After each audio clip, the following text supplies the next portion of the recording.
Amigos y amigas de La Respuesta, todos estamos conscientes de que el proceso electoral recién pasado se enturbió desde adentro, de tal modo que no se ha podido celebrar. No ha dado paso al júbilo generalizado que se supone que hubiese podido producir un resultado en la presidencial tan abrumador. En la parte de abajo, en los planos congresionales y municipales, el asunto se enredó de tal manera que el proceso quedó lastrado, quedó marcado, y fue deprimente la percepción pública acerca de lo que pudo ser como éxito, como algo eficiente, como algo útil. Nosotros hicimos durante la campaña unas pruebas que parecieron sorprendentes para muchos amigos. Cuando trajimos una entrevista del periodista Wasserman de los Estados Unidos de Norteamérica, Harvey Wasserman, de Columbus, Ohio, en la que él le decía a la periodista Amy Goodman que las elecciones del 2016 en Estados Unidos podrían ser robadas con la ayuda de máquinas del voto electrónico. La entrevista es interesante. El periodista ha escrito 2 libros y está trabajando, parece, con otro notable académico, un notable académico, en un libro todavía más importante, creo que apellido Fitractis. Ahí se dicen las cosas sorprendentes de cómo en Estados Unidos, en algunos estados del interior y en las propias elecciones de George W. Bush, se produjeron cosas que él hace afirmaciones de que en realidad el hecho de que las compañías privadas que son contratadas, aun cuando pasen a venderle el equipo al Estado, tienen un software muy reservado, muy cerrado, muy protegido, ha llevado a la impunidad. Hay respuestas, por ejemplo, como esta. Nos basamos en el milagroso descubrimiento de varios miles de votos en uno de los llamados problemas informáticos de una máquina de votación que le dio una victoria cuando estaba claro que era una derrota. Ya sabe, es algo que viene sucediendo desde hace tiempo. Estos procedimientos fueron más o menos perfeccionados en el extranjero por la CIA y otros operadores. Los problemas han vuelto. Él estaba muy pesimista con las elecciones cuando decía estas cosas y daba una serie de detalles que algunos amigos míos, cuando yo leí en La Respuesta esa información, se sintieron conmocionados. Me preguntaron, ¿y cómo es posible que se pueda producir en esa escala en que tú citaste los escándalos de la compañía Indra de España? No al fraude electoral, esto fue el pucherazo electoral 26J Illuminati Indra PP en España. La política Indra, la empresa sospechada de fraude que controlará las elecciones en Argentina. La UCU investiga al jefe informático de Madrid, de Indra, por generar dinero B. Indra, salpicada por la investigación sobre la trama de corrupción pública de la Comunidad de Madrid. La polémica Indra contará los votos en las presidenciales argentinas. Ya se mencionan actuaciones en Venezuela, en Angola, Es decir, la Indra ha estado siempre por donde ha andado Joao Santana, y ha sido escandaloso su paso por esos procesos. Aquí fue un desastre y se produjo algo lamentable, porque un hombre muy apreciable, un hombre que realmente uno siente respeto y aprecia su bonomía y su integridad, como Roberto Rosario, desgraciadamente parece que fue víctima de todo el embrujo de esos farsantes y le dieron seguridades de que podría dar resultados exactos, sorprendentes, únicos en América, casi en una forma de tiempo real, y todo se desplomó. Comenzó a verse cuando se anunciaron que 3.000 habían renunciado a ir horas antes a cumplir sus deberes. Bueno, un desastre. Ahora bien, hay como una especie de vacío en el ánimo público. Se siente un tiempo raro, porque luego de esa experiencia que venía a sumarse a la experiencia terrible de la ilegitimación institucional, por la manera como se logró la reelección, cómo se hizo con la compra, pura y simple compra y venta de votos del Congreso, reelección por reelección, se produjo algo que nosotros habíamos prevenido, que si la legitimidad se afectaba, si se dañaba, después los periodos subsiguientes serían peligrosos, porque es lo que la legitimidad es como el oxígeno del Estado de Derecho. Si un Estado de Derecho se ilegitima por un evento, por una coyuntura en que se retuerzan verdades y se produzcan cosas realmente repudiables, aparentemente pasan las cosas, pero después, en el tiempo, eso sigue siendo un factor ponderable. Y muchas veces ponderable, diríamos, de mala manera. Porque la gente puede ir creándose conciencia de que todo lo que se alcanzó en realidad no era legítimo, que había muchos excesos. Por ejemplo, el 62% del presidente de la República. ¿Por qué el 62%? 5 minutos después de cerrar la votación, ya el presidente de la Junta estaba diciendo: vamos a dar los resultados, aunque no tienen efectos jurídicos, para crear evidentemente la seguridad de que el país no quedara en el vacío. Ya él sabía del trastorno, el vacío de que no pasaran entonces horas y días sin una definición. ¿Por qué el 62 tan fijo, tan digital? Porque precisamente se había incurrido en tantos excesos y violaciones de normas y principios, lo que el propio presidente llegó a afirmar, que el que se metía en una reelección tenía que tragarse un tiburón podrido, algo por el estilo, una de esas cosas repugnantes. Y con el 62 se procuraba darle una fuerza de plebiscito,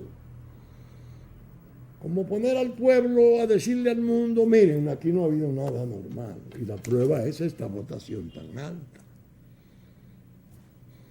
Una votación que pudo ser un 50, un 51, un 52 para ganar, pero se necesitaba ese moño de legitimación.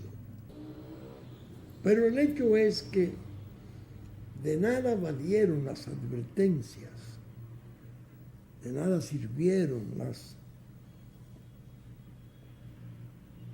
los señalamientos del peligro que había al elegir ese camino, ir contracorriente en forma excesiva, tratando de hacer de una mayoría aplastante digital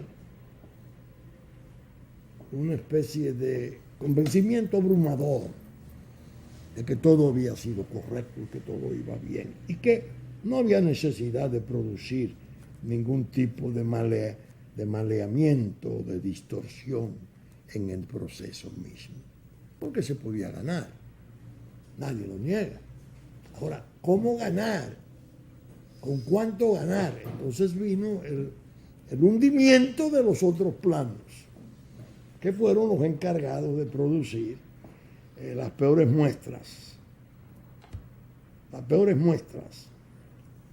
Lo cierto es que el tiempo que estamos viviendo es extraño.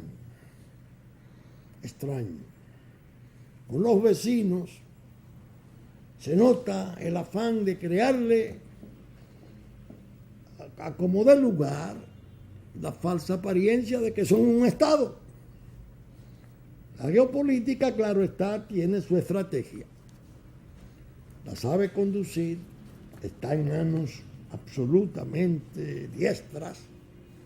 Una inteligencia superior brillantísima como la del presidente Clinton, que evidentemente hace las veces de gobernador de la isla, especialmente en lo que se refiere a su parte oeste todavía.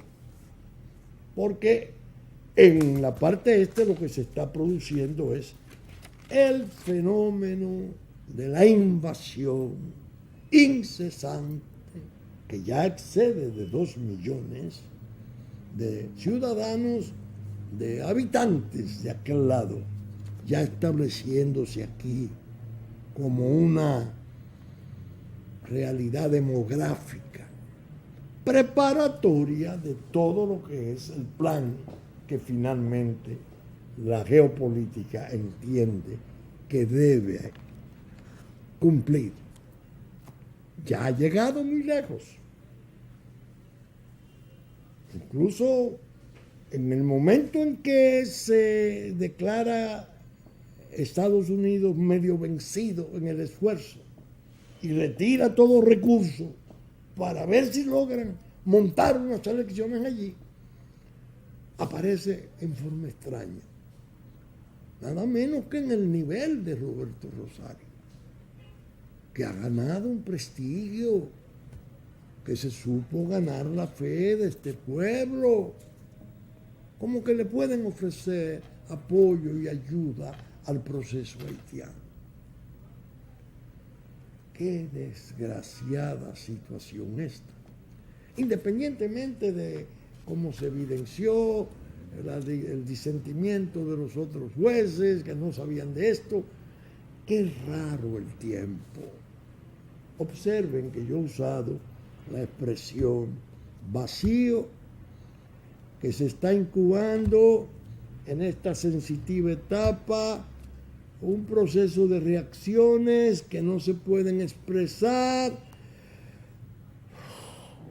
tan fácilmente, que tienen un alto grado de lo impredecible. En esas condiciones, nosotros estamos dedicados a un permanente análisis, a una atención cuidadosa de las circunstancias nacionales, desde luego sin bajar mínimamente nuestro ánimo de defensa de la causa nacional. Pero estamos preocupados porque hay una especie de vago, una especie de limbo, si se quiere, hasta en el propio campo mediático, que estuvo tan activo, tan temerario y tan formidable en sus expresiones durante todo el proceso crítico de la campaña, que en gran modo logró dominar el parecer público, lo llevó, lo condicionó. Fue un ejercicio de poder de la comunicación social. La verdad es esta. Todo el resto es mentira. La verdad es esto. Y desgraciadamente conectaron y le dieron mucho apoyo a la situación de desastre que aparentemente quedaba subsanada con los resultados. Ese es el error. Ese es el error. Yo he citado otras veces el caso aquel de Carlos Andrés Pérez, cuando ganó abrumadoramente unas elecciones, en una vuelta a poder. Ya había sido presidente originariamente, otra vez. Y la soberbia que había y la confianza que había en ese liderato y en esa victoria no previó que vendría. Entonces sobrevino el Caracazo. El Caracazo en el 89 fue algo que brotó en horas. Los pretextos parecían niños. El aumento primera vez de la gasolina, algunos precios que se iban a aumentar conforme un acuerdo con el Fondo Monetario Internacional, pero el pueblo de Caracas se incendió. Fue horrible la experiencia. El maestro Rafael Caldera, que ya había sido presidente de Venezuela, pronunció un discurso interesantísimo, hablando del fenómeno. Y cuando 3 años después, en el 92, se produce el alzamiento del coronel Hugo Chávez Frías, del movimiento bolivariano, Carlos Andrés pide al Congreso que le dé poderes porque un grupo de oficiales lo intentaba asesinar y que le dé plenos poderes. Volvió el maestro Caldera, Rafael Caldera, a hablar en otro memorable discurso. Es bueno leerlos los dos para ver cómo ese hombre, ese experimentado y sabio político, que había fundado el COPEI, que era la cabeza del movimiento demócrata social cristiano de muchos años, pero que lo habían asediado y expulsado de su partido. En los momentos de gran crisis, esos dos fue la voz. Y él decía, esto que ha ocurrido ahora no es verdad que ha sido para asesinar al presidente. Es un alzamiento militar. Entonces hacía la invocación de las causas del fenómeno del 89, del Caracazo. Con ello yo siempre he querido, porque lo he citado otras veces, advertir al pueblo nuestro que estas tormentas institucionales y estos fogonazos de resultados electorales y esta toma de poder espectaculares muchas veces se producen de forma tal que lucen invencibles y que el pueblo está conforme, que el pueblo está entregado, que no habrá reacciones, que no ha pasado nada y que se puede seguir en el exceso y en el irrespeto. Y he dicho, tengan cuidado, tengan cuidado. Es peligrosísimo.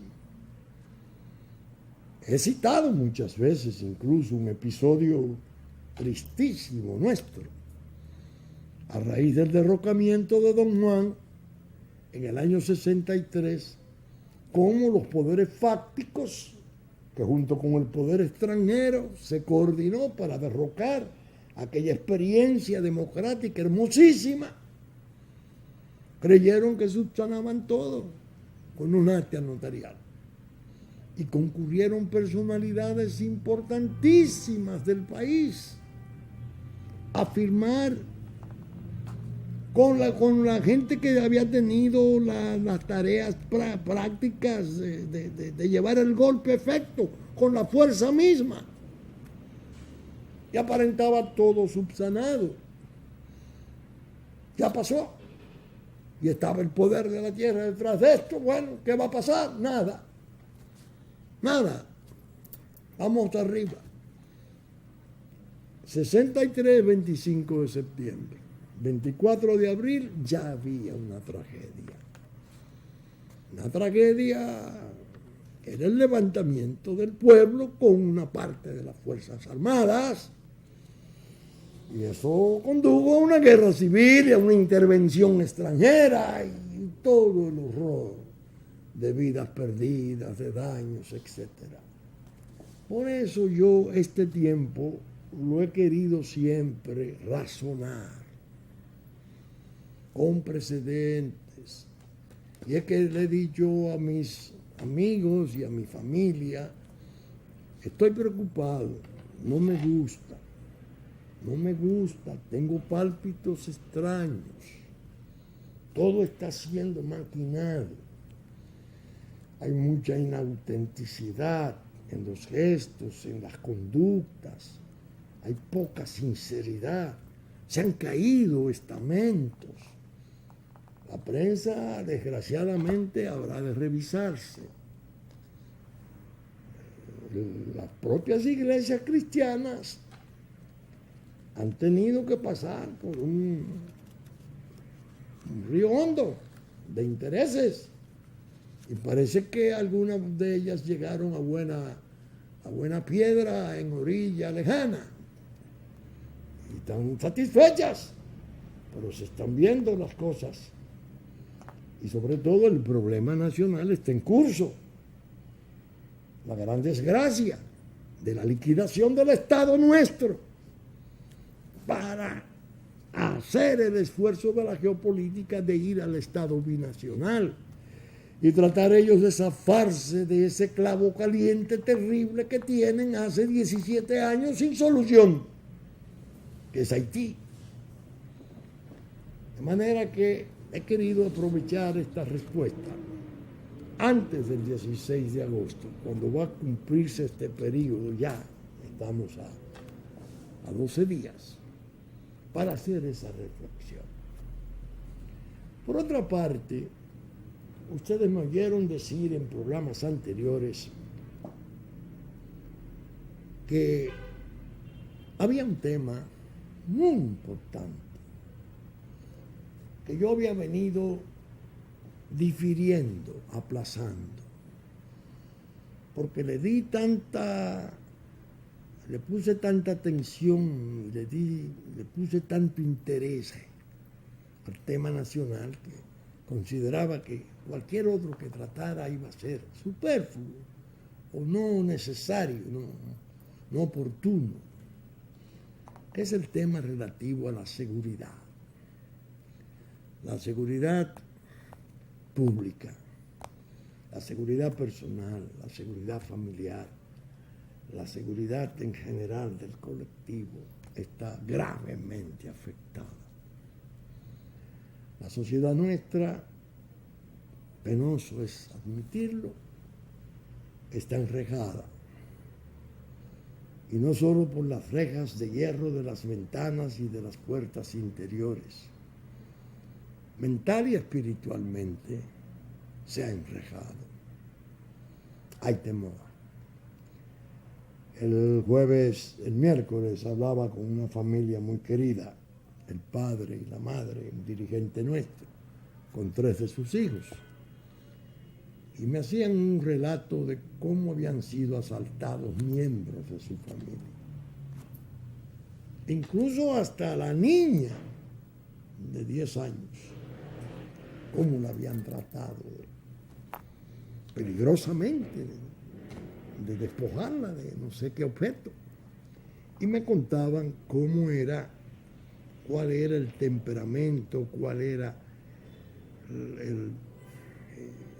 cómo percibía el vecindario, el barrio, la situación de la seguridad.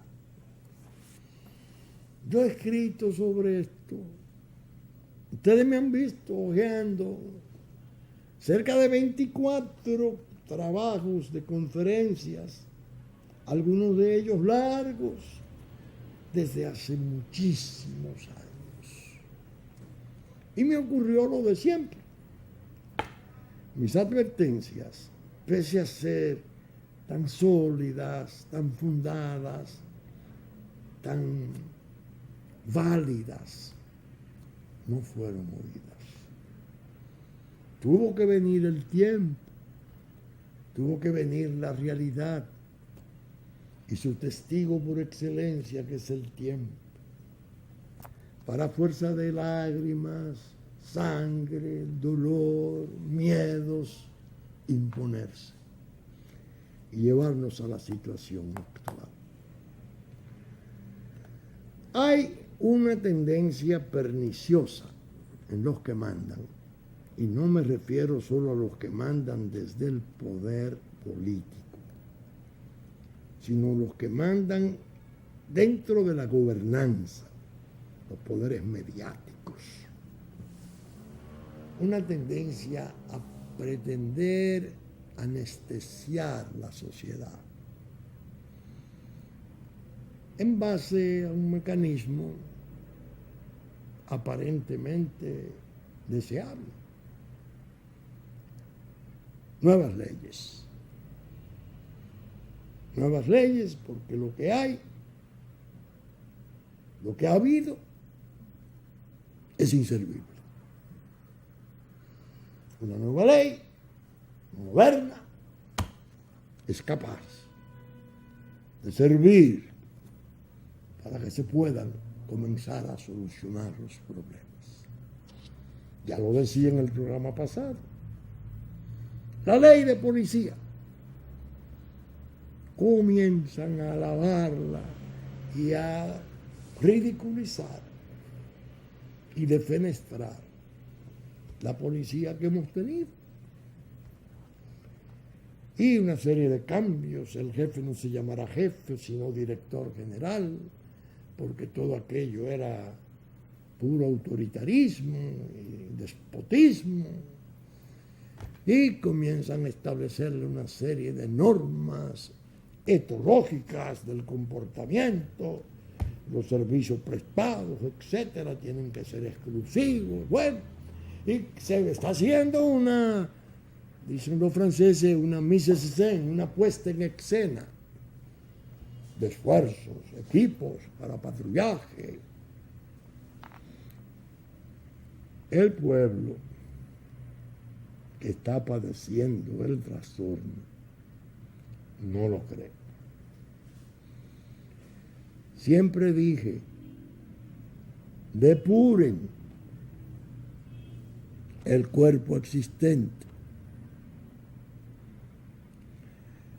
establezcan normas más estrictas para el ingreso, entrenen, mantengan los niveles de inteligencia en el seno de la población, de que se ha servido esa policía para resultar eficaz en el descubrimiento de los crímenes.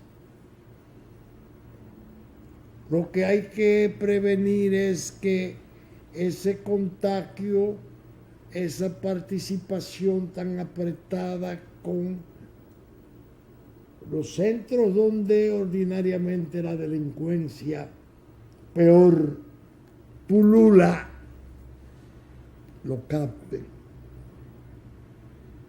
establezcan un sistema de control interno, de inteligencia de primer orden, y vamos a tener un cuerpo eficaz. Claro, con todos los problemas de las policías del mundo. Yo recuerdo haberle contado en la respuesta a mi público que en el año 99, en una reunión en Washington de IDEC, de la DEA, me tocó compartir una mesa con 4 o 5 jefes de policías estatales de ciudades grandes, de estados y de ciudades grandes del interior de Estados Unidos. Y uno de ellos me hizo una observación sobre que él había visto los informes, que la policía nuestra era como muy brutal. Esa cuestión del intercambio de disparos no era más que una farsa. Entonces yo le dije, mire, es cierto, el intercambio de disparos muchas veces es una explicación falsa de la realidad de la captura, que debió de hacerse y se cambió por la muerte. Pero habían pasado en ese año, creo que habían 217 o 27 policías muertos. Entonces yo le pregunté, policías y oficiales, ¿qué pensaría usted de una policía que en 2 años creo que era una estadística que había aparecido, le han matado 227 o 17, no recuerdo? ¿Cómo? Sí. Pero es una guerra. Usted usó la expresión, es una guerra. Estoy hablando hace 17 años. Las armas que había en la población no eran ni sombra, no son ni sombra de las de hoy. La presencia del crimen organizado, las mafias internacionales, los grupos de individuos endurecidos, muchos de ellos con experiencias de droga importantes en Estados Unidos y otras partes del mundo. No era todo entonces, con 17 años más de tolerancia, de una simpatía mal disimulada, porque entonces imperaba mucho la tesis marxista de que en realidad la criminalidad reside en la pobreza, que en el tiempo de las luchas ideológicas se explicaba. La izquierda quería hacer su revolución. Lógicamente, toda la juventud que se desviaba hacia el crimen, ellos lo reputaban como víctimas del sistema. Había que cambiar el sistema. Y por eso era una tolerancia explicable. Una explicación que satisfacía a mucha gente que todavía la conserva. Y no sabe que ya hace tiempo que dejó de tener vigencia. Porque el crimen se ha encargado de enriquecerse, de pasar a ser opulento en las estructuras superiores internacionales, las nacionales, en los cuadros intermedios y, claro está, con suficiente recursos para utilizar a los soldaditos de las bandas organizadas, que llegan a veces a ser adolescentes. Es más, muchas veces, y se vio en Colombia, más en Colombia que en ninguna otra parte, todos esos muchachos que iban hacia la criminalidad pasaban a ser benefactores de su familia y de sus barrios, porque tenían los medios para sufragar necesidades. Entonces esa evolución del crimen, ese copamiento, ese apoderamiento del crimen de sociedades como la nuestra, lo quieren resolver con explicaciones. Bueno, propiamente son víctimas de la sociedad, porque como la sociedad no le provee empleo, ni le provee apoyo, lo que tienen es un desamparo desde la adolescencia misma, es lógico que vayan al crimen. Es más, la responsable es la sociedad, no son ellos. Todas esas vacuencias y todas esas distorsiones que ya no tienen razón de ser, que están incluso en buena técnica puestas de lado, no pueden servir hoy para explicar el fenómeno. de la inseguridad. Pero, no, ya ahora vamos a hacer nuevo porque tenemos una ley nueva. No, por Dios. Si no trabajamos en la preparación, en la depuración, en el entrenamiento de los que tengan que aplicar la ley, estaremos perdidos. Ahora, a mí me ocurre, quizás sea por la larga vida, y a eso se lo agradezco a Dios, que he vivido mucho y he visto mucho.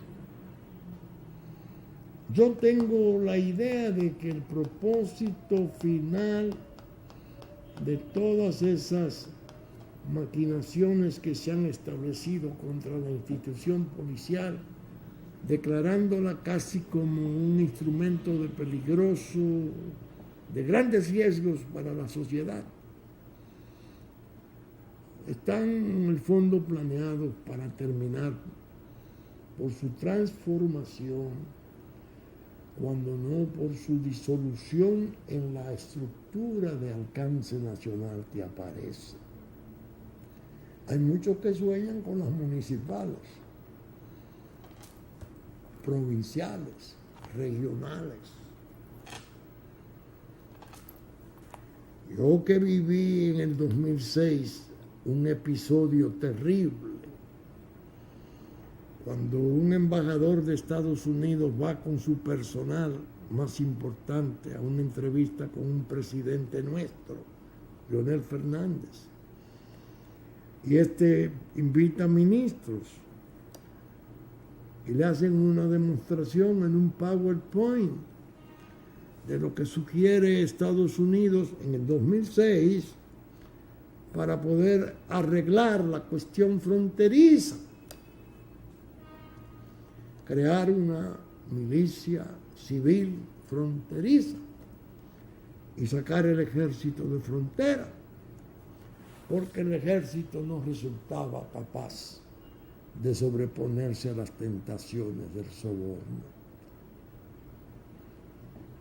¿Qué es eso?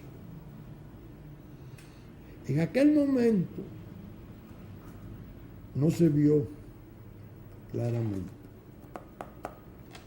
Eso corresponde a un propósito a largo plazo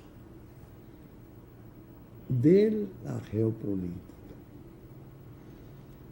Los cuerpos armados nuestros, salidos de la frontera o sacados de la frontera, sustituidos por una milicia civil que ellos sufragarían, el poder extranjero,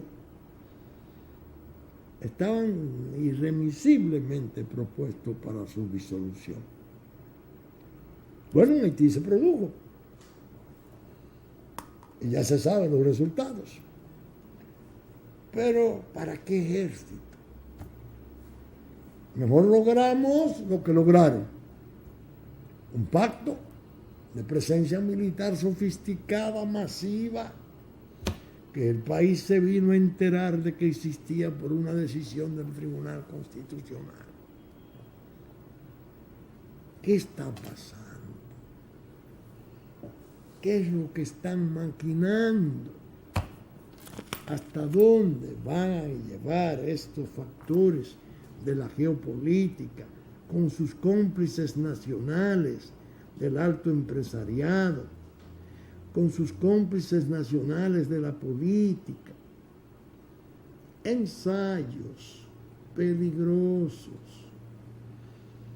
que vengan a colocar a la República en un estado de mayor indefensión cada vez más. Que pasemos a ser propiamente un amasijo de pueblo ahí, un tanto anarquizado, junto con ya 2 o 3 millones de los otros, las dos tribus refundiéndose, creando falsas nacionalidades, para salir después con la espectacular fórmula del Estado binacional de que hablara la cadena Fox en editorial hace algún tiempo. No detengan más el Estado binacional, que eso es lo que debe ser. ¿Qué hacen esas dos supuestas naciones en una misma isla? Y aquí le responden los antropólogos, pseudoantropólogos nuestros. No, somos africanos, el mismo origen, somos exactamente iguales. Claro que tenemos un componente importantísimo y muy valioso del pueblo africano entre nosotros, como hay un ingrediente menor de Europa, como hay ingredientes originarios de los aborígenes, muy lejanos, y una mezcla, y una raza cósmica, y un mulataje sorprendente, el nuestro. ¿Y cuál es nuestra historia? Y nuestros valores, y nuestras luchas. Entonces, yo pongo este ejemplo. En Uganda hubo posiblemente una de las más brutales matanzas del tiempo moderno. 1 millón. Una lucha bestial entre dos razas, los Hutus y los Tutsi, todos africanos. ¿De dónde podía salir ese conflicto tan grave que avergonzó al mundo? Ni Francia ni ningún otro Estado ni Naciones Unidas hicieron lo debido para contener aquella hecatombe. No, aquí sí. No, porque hay un 49 y un 50, es preparando, tratando de sorprender a la gente, diciendo, mire, somos lo mismo y ustedes lo que tienen que hacer es adoptar el vudú, las costumbres de allá, que son dominantes. Y vamos a seguirle haciendo sellos y homenaje a Dessalines. Vamos a sustituir a lo que ustedes han tenido, le han impuesto, que no tienen valor alguno. Esos Sánchez, esos Mella, esos Duarte, esos Luperón. Olvídense de eso.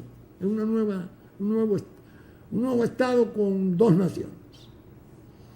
Y ustedes verán cuánto progreso va a haber y cómo nuestros negocios van a progresar, porque tendremos un mercado no de 10, sino de 20 millones. Y ya, con un caos al lado. Un caos irremediable. ¿Qué va a pasar con el relativo orden que nosotros tenemos? ¿Le vamos a imponer el orden a ellos o ellos nos van a imponer el caos a nosotros? El Puerto Libre, el Arrabal, que a las potencias no le importa que se formen. Ni siquiera porque resulta perjudicial por la posición geográfica, por la posibilidad de que se utilice el tráfico con mayor éxito e intensidad de drogas. Bueno, eso lo resolvemos después. El problema es Haití, que ni nos podemos quedar ni nos podemos ir. Como le decía Ho Chi Minh a los norteamericanos en la guerra de Vietnam. Lo llegó a decir al principio. Por eso, cuando dije al principio, hablé al principio de tiempo raro, de vacío, de limbo, de pálpito. Lo estoy haciendo con mucha conciencia. Incluso he mantenido una especie de demanda franca y abierta, ya a distancia, porque no tengo con él el trato diario que antes tuvimos, no diario, pero frecuente. Y le he dicho a Leonel Fernández, presidente Fernández, usted tiene una connotación internacional importantísima, sorprendente, prestigio, relaciones. Usted puede ser muy útil en la defensa de su país. Que hay alguien que pueda hacer esa defensa es usted. Usted lo veo muy atareado con los pormenores de sus ayuntamientos y de su partido. Y yo pienso que por encima de esas urgencias partidarias está la nación, está el Estado, está el pueblo dominicano. Que lo que le están proponiendo como destino a su suerte es muy amargo. No se aleje de la posibilidad de su defensa. Ese pueblo le ha dado a usted en 3 oportunidades sobre un 50% de los votos. ¿Qué pasa? En fin, necesita defensa la República Dominicana. Necesita representación vigorosa, brillante, en capacidad de demandar sus derechos y de hacerse respetar.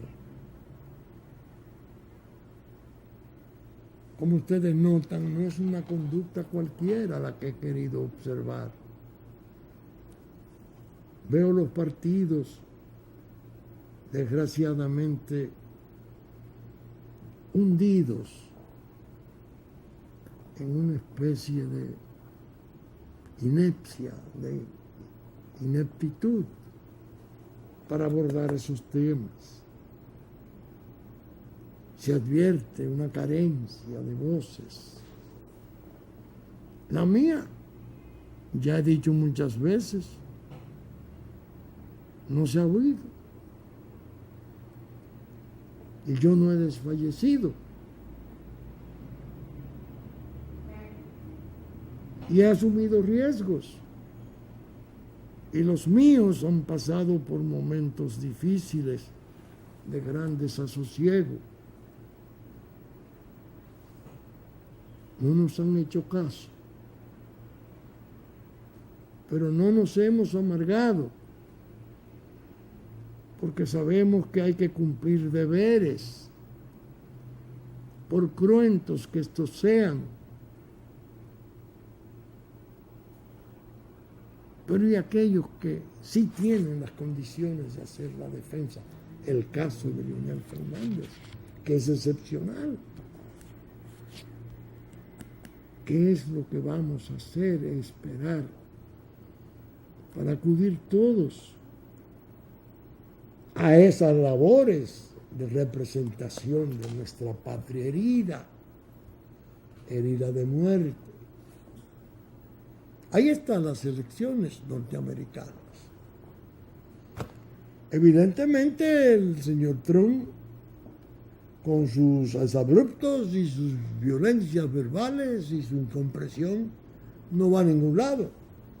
Ni siquiera su propio partido lo ha refrendado. Al menos en la representación más alta de dirigentes importantes. Parece que la señora Clinton va a ganar. ¿Y esto qué le representa al país? Como riesgo. Para todos es sabido que los esposos Clinton tienen una debilidad antigua por la causa haitiana. Y eso para nosotros va a resultar muy, muy calamitoso. Ya de hecho se están sintiendo los efectos, porque el esposo, que es brillantísimo, y yo les recomiendo, digo muchas veces, lean su biografía para que se den cuenta quién es el que hace las veces de gobernador de la isla. Un talento, pero con una afición por Haití que contrasta enormemente con que viene a comer, a cenar aquí, a reunirse con amigos. ¿Sí? Peor, porque quienes se juntan con él aquí son precisamente del estrato del empresariado alto que está negociando la frontera y que quieren ya que cese el país en la versión del 1844. y venga la nueva versión, la moderna, la que están fraguando estos jóvenes brillantes de la modernidad. Manera de tratar de encubrir inútilmente la traición. El pueblo nuestro está siendo objeto de una vil traición de quienes han debido de jugársela en su defensa. Yo creo que mientras viva haré los esfuerzos que me resulten posibles. Creo que mis hijos, para mi dicha, tienen las mismas determinaciones que yo frente a la suerte nacional. Pero en verdad necesitamos que el pueblo despierte, que venga gente, que vaya gente a la causa nacional, porque el paso de los meses y de algunos años, que son soplos fugaces en la vida de los pueblos, nos va llevando a esa encrucijada de desaparecer. Es penosa la situación. Yo la siento, la vivo, la sufro. Y desde la respuesta, creo que he cumplido mi deber. Saben ustedes que estamos saliendo por Super Canal 33, 3 del cable, domingo a las 11 de la mañana, que ya nos anticipó en Puerto Plata, Musavisión, TV3, TV Plata, de 10 a 12 de la mañana. Que asimismo, Telefuturo, Canal 23, a las 8 de la mañana de domingo. Canal 19, Cinevisión, 2 de la tarde de domingo. Teleimpacto, Telenor, 12 del mediodía de domingo. Teleimpacto, 9 de la noche de domingo, 8 de la noche de lunes. TDI,